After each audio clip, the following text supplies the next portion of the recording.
میرا نام ہے حمزہ اظہر سلام اور آپ دیکھ رہے ہیں دا پاکستان ڈیلی۔ آج ہم پاکستان کے بجٹ کی بات کریں گے جو کہ پی ٹی آئی حکومت کے چوتھے وزیر خزانہ شوکت ترین صاحب پیش کر رہے ہیں۔ پاکستان کا ٹوٹل بجٹ 8 کھرب روپیہ ہے اور اگلے معاشی سال میں جی ڈی پی گروتھ کا ٹارگٹ 4.8% رکھا گیا ہے۔ پاکستان کی حکومت کا خرچہ زیادہ ہے اور اس کی آمدن کم ہے۔ اس کانسیپٹ کو فسکل ڈیفیسٹ کہا جاتا ہے اور اگلے معاشی سال میں پاکستان کا فسکل ڈیفیسٹ ہوگا 2.9 کھرب روپیہ۔ آنے والے مالی سال میں حکومت نے ایف بی آر کو 5.8 کھرب روپے کا ریونیو کلیکشن کا ٹارگٹ دیا ہے اور آئی ایم ایف نے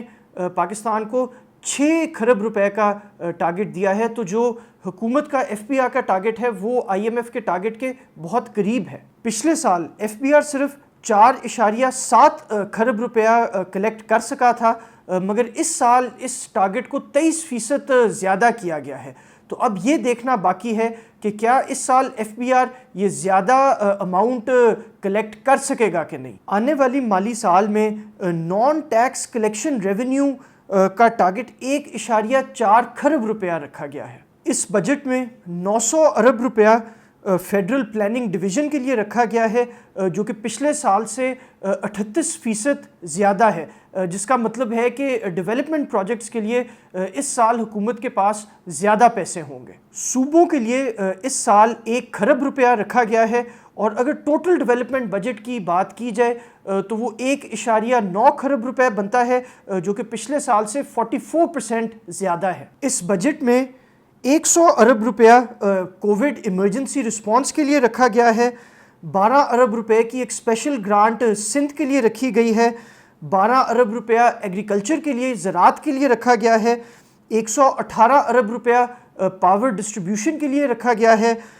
14 ارب روپیہ کلائمیٹ چینج انیشیٹیوز کے لیے رکھا گیا ہے اور 1.1 ارب ڈالر ویکسینز کے لیے رکھا گیا ہے۔ پرانے قرضوں کی سود کی ادائیگی کے لیے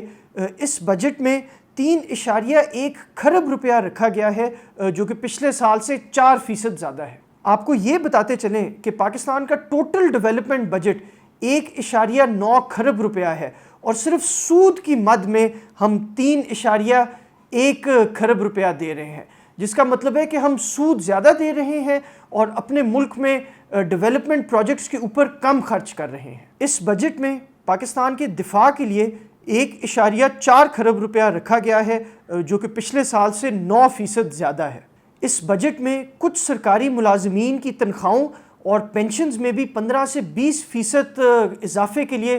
فنڈز ایلوکیٹ کیے گئے ہیں۔ آنے والے مالی سال میں حکومت نے 530 ارب روپیہ سبسڈیز کی مد میں رکھا ہے اور یہ سبسڈیز کچھ بیسک کموڈیٹیز کے لیے استعمال ہوتی ہیں اور کچھ پرائسز کو کم کرنے کے لیے حکومت یہ فنڈز استعمال کرتی ہے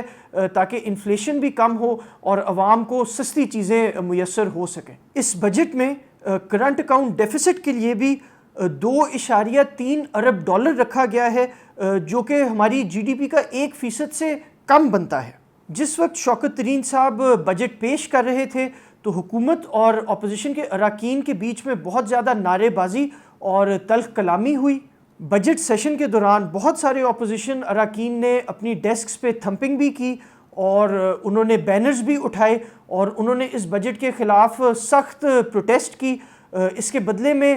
کچھ پی ٹی آئی کے ایم این ایز بھی ان اپوزیشن ممبرز کو کنفرنٹ کرنے کے لیے آگے آئے اور مریم اورنگزیب صاحبہ کو اسالٹ کرنے کی بھی کوشش کی گئی، ان کا بینر ان سے چھیننے کی کوشش کی گئی اور یہ ایک چیز سامنے آ رہی ہے کہ اب حکومت کے جو لوگ ہیں وہ فزیکلی کچھ اپوزیشن کے لوگوں کو اسالٹ کرنے کی کوشش کر رہے ہیں، جیسے کہ فردوس عاشق اوان صاحبہ کا واقعہ ہم نے دیکھا۔ جہانگیر خان ترین کے گروپ کی انٹری کے بعد بہت سارے لوگ یہ پیشن گوئیاں کر رہے تھے کہ یہ حکومت بجٹ پاس نہیں کر سکے گی، مگر اب ایسا نظر آ رہا ہے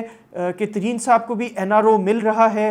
ڈی جی ایف آئی اے واجد ضیاء صاحب کو بھی اپنے عہدے سے ہٹا دیا گیا ہے اور علی ظفر صاحب جو کہ ترین صاحب کے انتہائی قریب شخص سمجھے جاتے ہیں وہ اب ان کی انویسٹیگیشن کو ہیڈ کر رہے ہیں۔ تو لگ اب ایسے رہا ہے